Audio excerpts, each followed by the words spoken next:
Hello YouTubers, you're watching this do-it-yourself channel, and today we have 2012 Nissan Murano and we will be changing transmission fluid. So this one is actually older 2012, so it has a dipstick and there is that lock. So basically you need to put your screwdriver to push the lock off in order to get the dipstick out. So we will now get under the vehicle and we'll drain the fluid. Alright, so we are under the vehicle. We'll put the oil pan underneath. So considering that we have dipstick, we don't care too much about measuring how much we drained. If you don't have a dipstick and your transmission is still sealed, not leaking, it's probably a good idea to measure how much you drain. So right now I'm using 10 mil Allen key, and we will get the fluid drained. So there is also internal filter and external filter for this. So we will replace internal filter. I'm still waiting for the external one, but I will leave all the links in the description to the video, so check those out. Feel free to check my Amazon store. That will help this channel to grow. At this point we will let it drain. As you can see, it's all dripping, it's all frozen in snow and ice. So I will leave it for the night, let it drip, and then we will remove this cover and replace the filter. Alright, so the fluid have been draining for the entire night. It's still dripping and it probably will be dripping for another couple of days. Do not worry about that too much. At this point we'll go ahead and remove 1, 2, 3 13 mil nuts to remove this I think it's like a wind diverter, so it's cooling up transmission. Just try to use little impact. And I will leave all the links for tools and parts in the description. So check it below the video.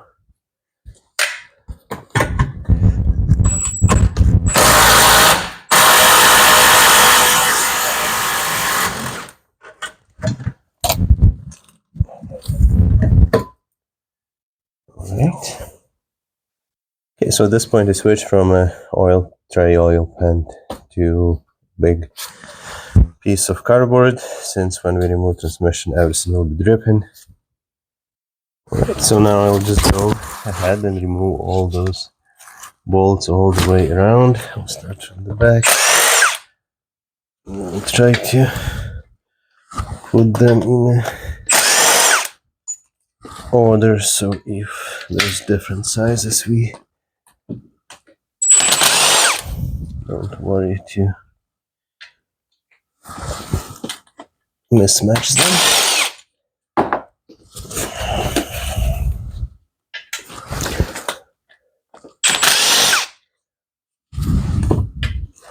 So there are tons of them.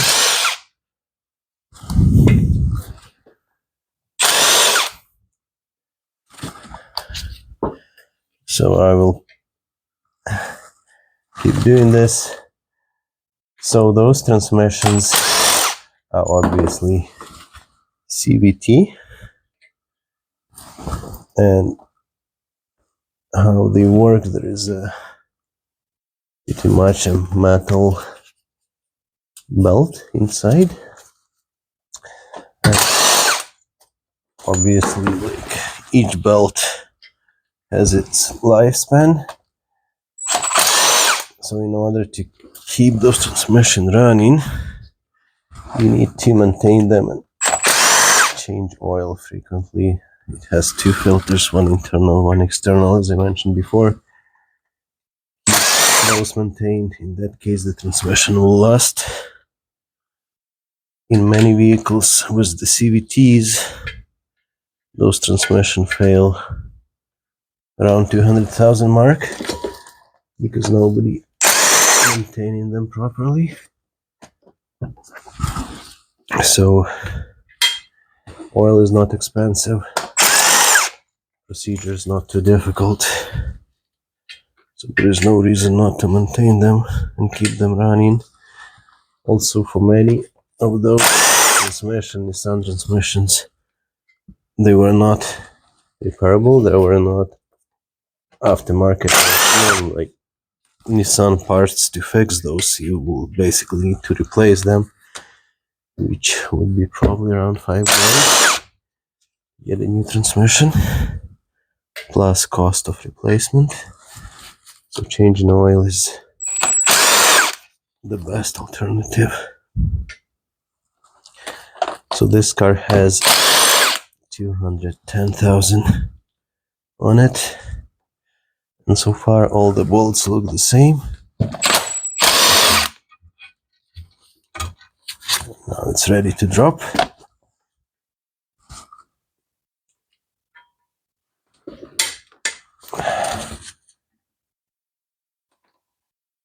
So I will bring my catch tray closer. Okay, the catch tray is back. It was a mistake not to have it close. So now let's see if we can get this transmission pan out. And there's quite a bit of oil. Okay, so now what you're looking for. Oh, interesting, those two magnets moved. There are two magnets, and basically you are looking for any big shavings or any excessive shavings. These are quite normal, honestly. As I said, all the components, the belt wears out, so this is in quite good shape. You will get those cleaned a bit later. So now we have the filter itself, and this is the filter over here. So we'll go ahead and remove all the bolts around again. I believe this one, there are two that holds the wiring harness. They might be a bit longer. That should be the same. So let's start doing that. Alright, so it's still 10mm bolts. I'll just go ahead. They're quite long.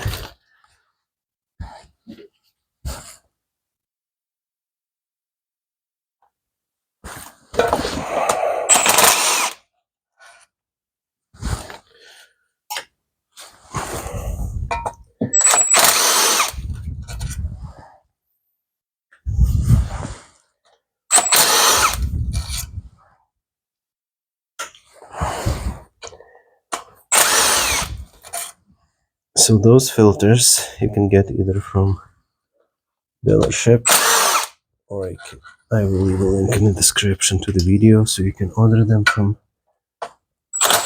Amazon. One thing to consider, and this one is the one that holds that wiring harness.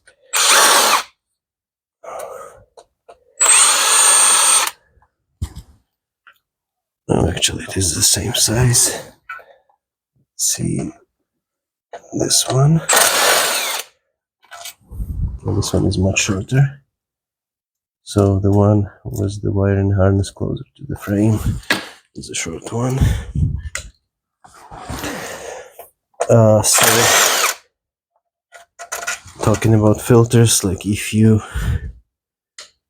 source in the filter, make sure that it comes with the gasket.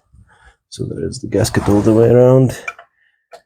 If it doesn't, then you will need to deal with the silicone, and that part sucks for a few reasons. So first you need to wait until it dries, and then if you need to change it next time, and based on our discussion here, this should be maintained frequently to keep the transmission running. So you will need to scrape all that silicone. So make sure that when you get the filter, you get it with the gasket. Just quite damp.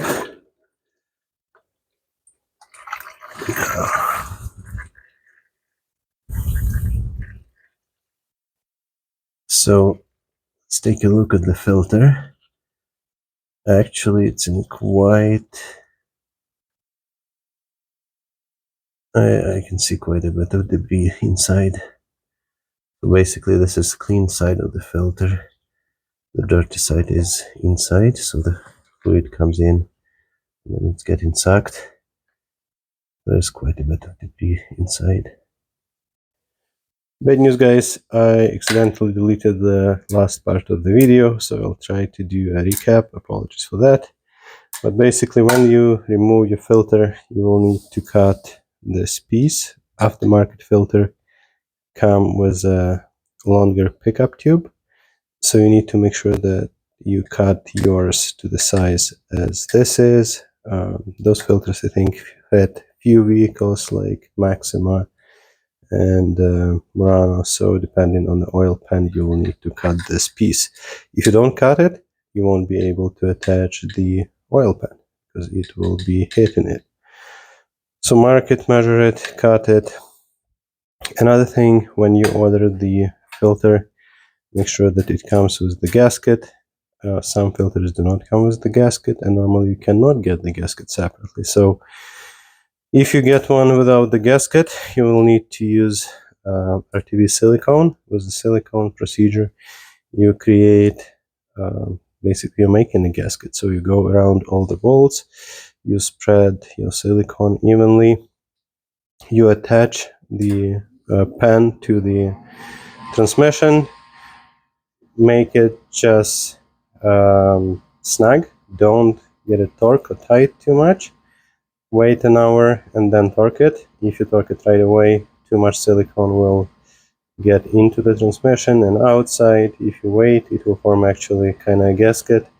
Wait an hour, torque it, and then wait 24 hours to fill it with the fluid. Normally people don't wait that long, but you increasing your chance of getting a leak. So get a gasket. Also, another positive thing is with the gasket, when you do it next time, you don't need to scrape the silicone off.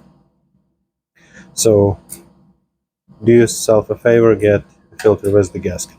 So when you cut this piece off to the size, next you will need to attach it and torque. Remember, there is one bolted that is shorter and it's one closer to the frame on a wiring harness bracket. When you torque those bolts, those are 72 inch-pounds. There's no gasket on the filter, so just go all the way around, get them torqued to 72. Next, you will attach your transmission oil pan. Same thing, 72 inch-pounds torque. Though when you put your new gasket on, you can use RTV silicone just a few spots around, so the gasket is kind of attached to the oil pan. It's not moving all the time. So a few droplets of RTV silicone, put a gasket on, attach your oil pan and torque it to 72 inch-pounds. When you fill transmission in, depends how much fluid you were able to get out. Mine was draining for a night and I used 7 liters of fresh fluid. I will show you the fluid type in a sec. Alright, so you can use something like this, which is CVT specific continuous variable transmission fluid. You just need to make sure that it is NS2 compatible, like this one. But recently Castrol has introduced universal ATV CVT transmission, universal. It literally fits every single vehicle. Maybe exception will be something not really common, but at the end of the day you check, it's NS3, NS2, just over there, Nissan CVT. I normally use this. Before I was using this. Now just have this type of fluid for pretty much every vehicle, and normally this is a little bit cheaper than CVT specific. So this is the fluid you would use, and as I said, 7 liters of fresh fluid, so one jack probably won't be enough for you. Another thing to check the level of the fluid. You run your vehicle, take it for a drive, roughly 20 minutes, and on a dipstick you have cold and hot, so you want to be somewhere in the middle. And also, when you check the level, transmission should be warm and engine should be idling. So you start the engine, you shift the gears all the way up, down, and then leave it idle and check the level of the fluid. Never shut it off, because depending how long it sits, it will be dripping and level will go up. So the engine must be running, must be idling, and that's all automatic transmission or CVT transmission like that. Right, once again, apologies for the loss of the last part of the video. Thanks for watching, guys. Please like and subscribe. Please check links for the video for fluids and parts that you would need. And as always, just do it yourself. Take care, guys.